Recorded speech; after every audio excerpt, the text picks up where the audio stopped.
So I'm going to do a bit of an experiment here.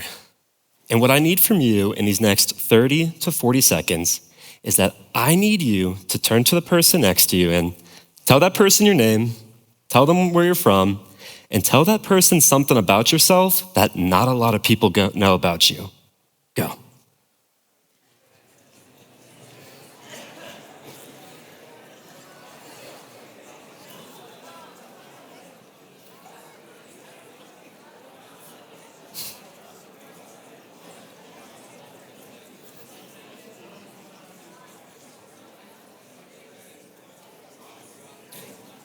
Okay, great. It's been about 30 to 40 seconds, so I'm gonna bring it back in and I'm gonna go. Hi, my name's Ryan. I'm from Pittsburgh, PA, and the thought and idea of me eating cooked squash makes me sick to my stomach. So now you're probably sitting there thinking, hi, Ryan, that was awkward. Probably thinking, that wasn't necessary. I didn't see the point in that. Please just don't make me do it again. Or I even watched some of you just sit there and not even try to attempt to do this. So now what if I told you those uncomfortable and awkward reactions we're having to ourselves are signs of an underlying issue with our ability to connect with one another? What if I told you that we're becoming a society that's forgetting we need each other? So again, my name's Ryan. I'm a senior at Penn State studying civil engineering. And I also have an identical twin brother named Sean. You see, for most of my life, I've got to experience my struggles, my successes, and my failures all with my built-in best friend. And the day we found out we were both going to Penn State is a day I will never forget. You know, we knew there'd be some adjustments coming from a chaotic city environment like Pittsburgh and then coming to a place like State College. So we figured, how can we minimize those adjustments? And then we said, you know what?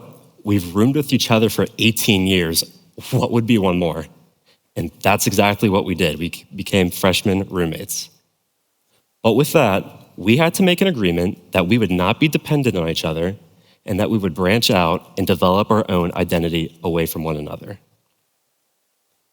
One thing people mention, and we don't understand how hard it is until we experience it ourselves, is how hard it can be to connect with others. I didn't come to Penn State expecting to make friends right out of the gate, but one thing I will never forget is how much I hated living in a dorm room. And I could stand up here and sugarcoat and bluff this whole thing and tell you that the people I met on my floor are people that I'm still friends with to this day. But in reality, things on my floor were so awkward that it was like this big game. And the rules of the game that you had to actively avoid one another. And if you got caught and wrapped up in some forceful, awkward conversation, you lost and you were out. But you see, this wasn't out of bitterness and this wasn't out of hatred, but it was out of this mutual realization that none of us knew what to do with each other. I remember another scenario when I had been walking to my freshman orientation with these exact same people. And I was probably mid-conversation with some guy who was barely listening. And I looked around me and everyone else was like that. We were all talking at each other and not with each other. And I said, okay, these people clearly don't need me and I don't need them, so I'm just gonna go home. And that's exactly what I did. And you know those cliche images that have that one guy going against the crowd, like the one behind me? That's exactly how I felt and how I looked as a freshman walking back from Paternal Library all the way back to my East Halls in my dorm room. But I couldn't help have this thought that someone from the crowd passing me would go, hey man, what's your name? Where are you going? Don't go back to your dorm room. Come be a part of what we're going to. Sadly for me, this would not be the case. This would be the first of many scenarios that I'm willing to admit my twin brother Sean would walk in the dorm room and find me in absolute tears of how miserable and invisible I felt at Penn State. And this isn't my sob story, and this isn't my pity party, but this is merely the reality of what many of us experience on the daily, but we're too ashamed to admit it. I know there's many of us in this room tonight who've all felt like we've been kicked to the curb like this. And looking back on it now, I wish I had known that loneliness wasn't an uncommon feeling in our society. In fact, it's becoming normal. But you see, like many of you, I was quick to blame myself and write myself off as the problem. So as my journey progresses, you see, I've probably reached the midpoint in the semester. And I remember this moment where I was sitting in my dorm room. And I had this moment where I said to myself, what's wrong with me? Why was I the lost cause? Why was it so easy for someone like Sean to be making friends on campus when I was barely struggling to make one? And in my moment of anger and frustration, I reached out to Sean asking for help.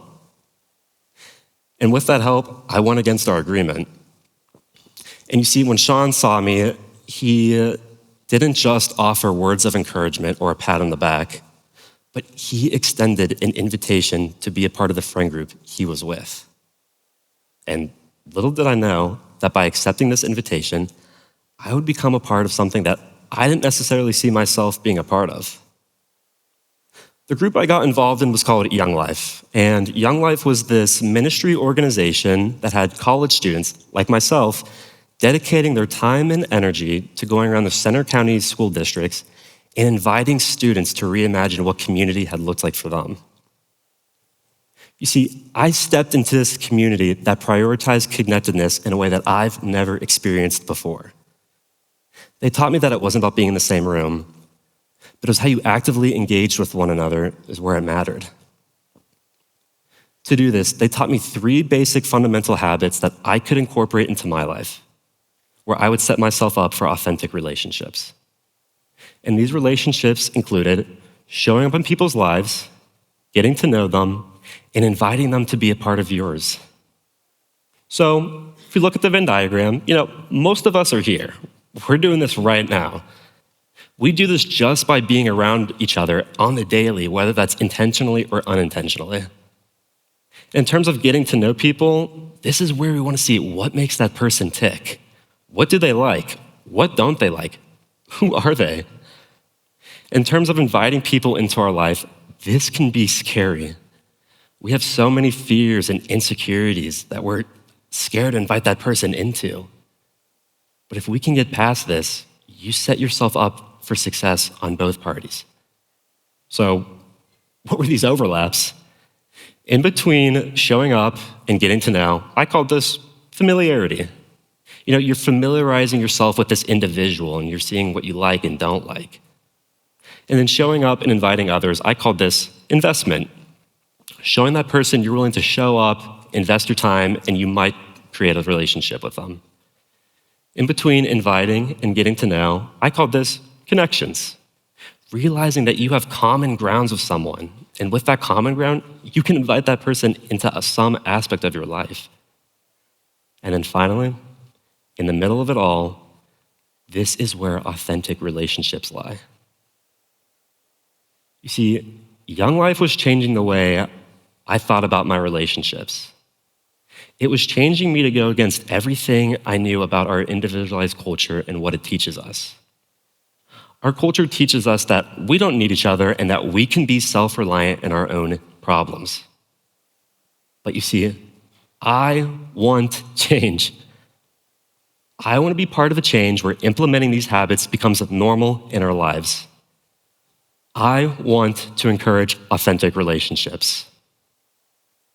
So through Young Life, I got placed on a team called Wildlife, where I got to do just that. But only this time, it would be with middle schoolers in the State College area. My team and I would do simple yet meaningful things with these middle schoolers, like getting breakfast with them before school started, showing up to some of their sporting events, or we'd even just go to some of their houses and invite one another into conversations of why their 6th grade math teacher sucked, or what was the purpose behind their life. I was a part of this thing that career recruiters, my friends, my family, all viewed as a waste of time because I had no personal gain from it. But you see, I saw myself in these middle schoolers. I saw kids who thought there was some awkward tension in their school and amongst themselves that they couldn't pinpoint. I saw kids who thought they had to navigate the world's struggles on their own. I saw these kids who thought there was something wrong with them. And you see, as I was their mentor towards them, I had to step out of my own problems and into theirs. And when I offered advice, I'd look at them and say, "You're not the problem. You guys are just forgetting you need each other." And that's when it hit me. This underlying issue. They weren't the problem, and neither was I. But you see, the truth is, we forgot we need each other. So through my years in Young Life, I've come to this realization that we need to fight for community and that we need to fight to get to know one another. Many topics and discussions about community circle this truth that we're becoming a lonelier society. And you see, they're quick to blame our busy lives, our personal flaws and doubts, or even our phone addictions. But you see, these aren't the reason we're lonely. They can make us feel lonely, but they're distracting us from the main issue that we're all developing this tendency to forget what it looks like to need one another, how to connect with one another. So with this new perspective, Young Life's taught me 3 things. Firstly, when I was lonely, that didn't mean I was a lost cause and I wasn't unworthy of love or belonging. But I was this person in my head who had this false narrative telling me otherwise. And with that, it was distracting me from this truth. Secondly, Young Life taught me that when I implement these habits of showing up in people's lives, getting to know them, and inviting them to be part of my life, sets me up for authentic relationships with people. These habits aren't a waste of time. They meant something to my middle schoolers, and they meant something to me. I woke up each day with this new mindset of thinking how I can make someone else feel seen and known and understood. And thirdly, Young Life taught me that when we forget we need each other, that's when we forget these habits. And think of these habits as like tools. When you put these tools away, they get rusty and they get dusty and you forget how to use them. So earlier, I made you all turn to the person next to you. And don't worry, I'm not gonna make you do that again.